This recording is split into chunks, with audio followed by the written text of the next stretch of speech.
রাজধানীর যাত্রাবাড়ী থানার রসুলপুর এলাকায় ছিনতাইয়ের বাধা দেয়ায় রাসেল শিকদার নামে এক যুবককে কুপিয়ে হত্যার ঘটনা ঘটেছে। সোমবার রাত 8:30টার দিকে এই ঘটনা ঘটে। গুরুতর আহত অবস্থায় রাসেল শিকদারকে ঢাকা মেডিকেল কলেজ হাসপাতালে নিয়ে গেলে জরুরি বিভাগের দায়িত্বরত চিকিৎসক রাত 10টায় তাকে মৃত ঘোষণা করেন।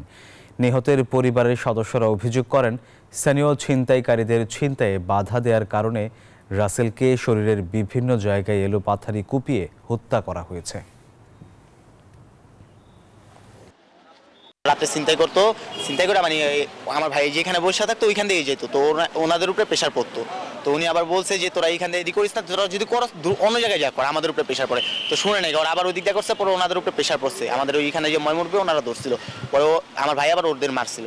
তো ওদেরকে আবার যে পালে মানে বড় যে মাথা ওরা এসা পরে মানে আজকে এই কাজটা করছে, মারছে।